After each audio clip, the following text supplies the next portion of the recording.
Irmãos, uma nova história Deus tem para mim, para você, tem para nós, Igreja do Senhor. E nesta manhã, fui convidado para fazer a preleção deste dia. E fiquei muito feliz. E digo sinceramente aos irmãos, todos os anos a igreja tem um tema que a igreja trabalha. Mas este ano esse tema mexeu muito com o meu coração. E eu já vinha fazendo algumas leituras a respeito do livro de Atos dos Apóstolos. E quando eu recebi o convite para estar aqui pregando, eu me deparei com um texto que eu já havia lido e relido, e os irmãos também conhecem. E esse texto ele é bastante interessante, porque a gente vai ver, através desse texto, dessa pessoa que vamos falar, dessa personagem, a história que ele permitiu que Deus escrevesse através da vida dele. E eu gostaria de compartilhar com os irmãos. Está no livro de Atos, no capítulo 9, versículos de 1 a 6. Gostaria de ler juntamente com os irmãos que tiveram uma projeção. Eu lerei, os irmãos acompanhem caso seja projetado. Diz o seguinte: a conversão de Saulo. E Saulo, respirando ainda ameaças de morte contra os discípulos do Senhor, dirigiu-se ao sumo sacerdote e pediu-lhe carta para Damasco, para as sinagogas, a fim de que se encontrasse alguns daquela seita, quer homens, quer mulheres, os conduzisse presos a Jerusalém. E indo no caminho, aconteceu que, chegando perto de Damasco, subitamente o cercou um resplendor de luz do céu. E caindo em terra, ouviu uma voz que lhe dizia: Saulo, Saulo, por que me persegues? E ele diz: Quem és, Senhor? E disse o Senhor: Eu sou Jesus, a quem tu persegues. Duro é para ti recalcitar contra os aguilhões. E ele, tremendo e atônito, disse: prestem atenção, irmãos. Senhor, que queres que faça? E disse-lhe o Senhor: levanta-te e entra na cidade, e lá te será dito o que te convém fazer. Vou repetir o versículo 6. É versículo 5. E disse: quem és, Senhor? E disse o Senhor: eu sou Jesus, a quem tu persegues. Duro é para ti recalcitar contra os aguilhões. E no versículo 6, e ele, tremendo e atônito, disse: Senhor, que queres que eu faça? Oremos. Bondoso Deus e poderoso Pai que está nos céus, mais uma vez, Senhor, nos colocamos, ó Deus, totalmente na sua dependência. Nós, ó Deus, lemos, nós nos preparamos, mas neste momento eu quero que o Senhor nos conduza conforme a tua vontade. E que o Senhor, muito além de mim, que eu só consigo, Senhor, falar aos ouvidos de cada um ouvinte, que o Senhor, pelas tuas misericórdias, fale aos corações nessa hora. Dirige-nos, ó Deus, segundo o teu querer, para a honra e glória de ti mesmo. Nós assim te oramos, agradecidos, em nome e pelo amor de Jesus. Amém. Como disse, eu vinha lendo o livro de Atos dos Apóstolos, e ali eu pude deparar com umas histórias. Inclusive eu convido a igreja a que façam essa leitura, mas não façam essa leitura naquele jeito, muitas das vezes, naquele modo, no piloto automático, onde a gente lê assim, não para observar os detalhes que estão nas linhas e nas entrelinhas destes escritos bíblicos, né, para que a gente possa verdadeiramente observar cada detalhe ali escrito. E nós vínhamos lendo ali capítulo 1, capítulo 2, e quando chegou ali no capítulo 6, nós vemos a instituição dos diáconos. E ali, dentre esses, foi eleito um homem por nome de Estevão. E segundo nos diz a Bíblia, esse homem era cheio de sabedoria e do Espírito Santo de Deus. E este homem, por ser desta forma, ele angariou ali por entre alguns dos que ali com ele estavam, algumas antipatias, ou seja, pessoas que perseguiam Estevão, procuravam de todas as maneiras desclassificá-lo, né? Desqualificá-lo, e esse homem permanecia firme, e esses homens fizeram tantas tentativas que conseguiram atrair sobre ele algumas questões muito tremendas. Ele foi levado a um tribunal, e ali naquele tribunal ele teve a sua condenação, mas ele permaneceu firme no seu propósito. E ele foi apedrejado. E lá, na morte de Estevão, no apedrejamento de Estevão, estava ali também Saulo. E segundo nos diz, era um jovem. E aquelas pessoas que participaram do apedrejamento de Estevão, eles colocaram as suas túnicas para não se sujar com sangue respingado da vida de Estevão. Eles colocaram as suas vestes aos pés de um certo jovem, um mancebo, por nome Saulo. E mais adiante, no capítulo 8, nós vemos que ele persegue ainda a igreja. E a partir desse momento, houve uma grande perseguição em Jerusalém. E ali nessa perseguição em Jerusalém, Paulo, ainda ameaçando, né, respirando, como nos diz o versículo 9, no capítulo 9, ameaças de morte, ele está ali em meio a essa perseguição. E nós podemos imaginar que ali nos relatos a respeito da morte de Estevão, com tranquilidade diante de Deus, nos momentos finais do seu apedrejamento, ele se coloca diante de Deus e diz: Senhor, não impute sobre este pecado. Ou seja, Estevão estava tranquilo diante de Deus, sabendo que tinha motivos para que pudesse, com tranquilidade, enfrentar aquela situação tão adversa. E eu imagino que Saulo deve ter ficado numa agonia muito grande, por não entender, e certamente muitos de nós também não entenderíamos a tranquilidade de Estevão diante de uma situação tão grave. E aí no capítulo 9, então, nós vemos essa situação.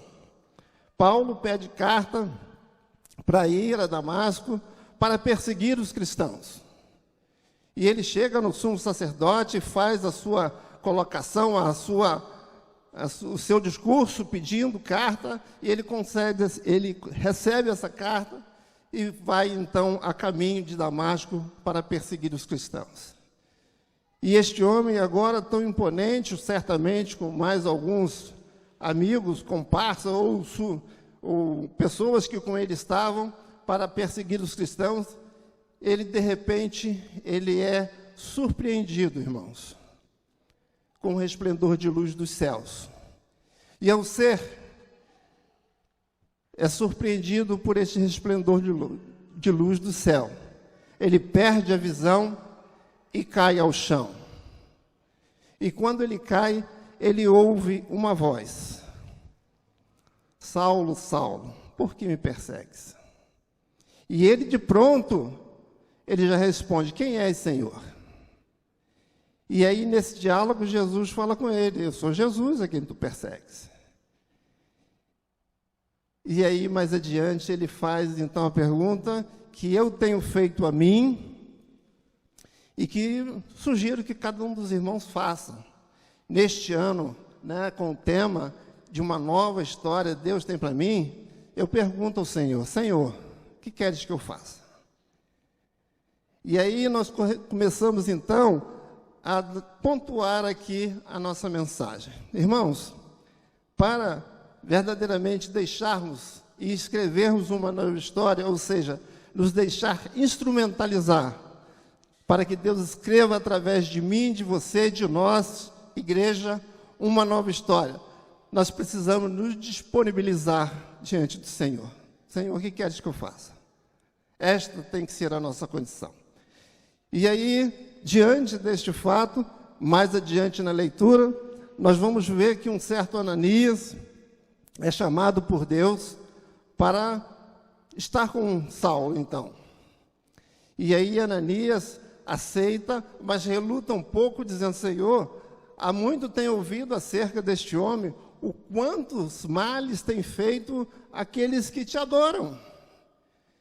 E Deus disse para Ananias: vai lá, que ele é para mim um vaso especial, um vaso separado e preparado. E ele vai ter a oportunidade de ver o quanto há de padecer pelo meu nome. E daí então acontece que desta entrega de Saulo, ele agora então se coloca em oração. Ananias ora por ele, ele tem os seus olhos abertos, e ele então se alimenta, e ele então entra em um período de oração. E neste período de oração, Deus então faz algumas revelações a ele. E ele lá em 2 Coríntios, no capítulo 12, dos versículos de 2 a 6, ele passa a descrever essas revelações que Deus faz. E ele diz o seguinte: há 14 anos conheço um homem, se no corpo não sei, se fora do corpo não sei, foi arrebatado até o terceiro céu. E lá, este homem ouviu coisas inefáveis que aos homens não é lícito falar. E Paulo, então, através da disponibilidade dele, Deus o capacita. Deus dá a ele visão, revelação, para que ele possa, então, fazer aquilo que Deus queria. Respondendo a pergunta dele, o que queres que eu faça? Então, vem cá, Paulo, nós vamos trabalhar junto. E Deus o chama e faz a ele estas revelações. E para os irmãos, essa palavra inefável significa indescritível, ou seja, ele não consegue descrever as maravilhas que ali lhe foram reveladas. E ele então passa a escrever cartas, e essas cartas exatamente são essas que trazem a nós praticamente toda a normatização que hoje a igreja cristã praticamente segue ou deveria seguir, digamos assim. E diante disso, Saulo é este homem que se deixa usar por Deus. E este homem, então, passa a fazer aquilo que Deus queria que ele fizesse. E ele, então, chega logo, digamos assim, na ação de Paulo, depois de ser preparado por Deus. Este homem faz 3 viagens missionárias. E nós podemos ver isso nos livros de Atos dos Apóstolos. A primeira viagem no capítulo 13 e 14, a segunda viagem nos capítulos 17 até o capítulo 18. No capítulo 16, inclusive, nós vemos ali um fato bastante interessante, que é exatamente a conversão do carcereiro. E este homem, Paulo e Silas, ali sofrendo, sendo, digamos assim, maltratados, chicoteados, mas lá pela meia-noite, no versículo 25, ele nos diz: Paulo e Silas cantava e orava e adorava a Deus. E lá no versículo 30, a gente vê o carcereiro dizendo: o que eu tenho que fazer para me salvar? E aí Paulo diz aquela célebre frase: crê no Senhor Jesus e será salvo tu e a tua casa. Paulo então se coloca desta forma. Nos capítulos 19 a 21, nós vemos ali a terceira viagem. E essa terceira viagem tem um fato interessante, que está exatamente no capítulo 20 e 24. Pois em nada eu tenho a minha vida por preciosa, a não ser que cumpra com alegria o ministério que recebi do Senhor. Então, nós vemos aí este homem se deixando, este homem outrora imponente, posudo, digamos assim, poderoso, num momento, está de joelhos diante do Senhor, entende diante de quem ele se encontra, diz, reconhece-o como Senhor, e diante dele, então, diz: Senhor, o que queres que eu faça? E Deus, então, mostra-lhe e ele entra em ação. Este homem, irmãos, agora de posse das potencialidades que Deus lhe deu, esse homem escreve 13 cartas. Essas 13 cartas são exatamente as cartas que praticamente direcionam todo o movimento da igreja cristã aqui no mundo. Eu ontem, preparando, ainda encontrei uns escritos que dizem o seguinte: o Novo Testamento é composto por 27 livros, dos quais mais da metade foram escritos pelo apóstolo Paulo. É incontestável a relevância do conteúdo que ele nos deixou por herança. O que escreveu possui duas fontes: as experiências, visões e revelações que recebeu diretamente de Deus. Esse conjunto de verdade possui inestimável valor e importância imensurável para nós cristãos. Uma nova história Deus escreveu através da vida de Paulo, porque Paulo se disponibilizou para que Deus escrevesse através dele esta história. Deus quer escrever uma nova história através da minha e das nossas vidas. Precisamos realmente nos colocar diante de Deus. Obrigado.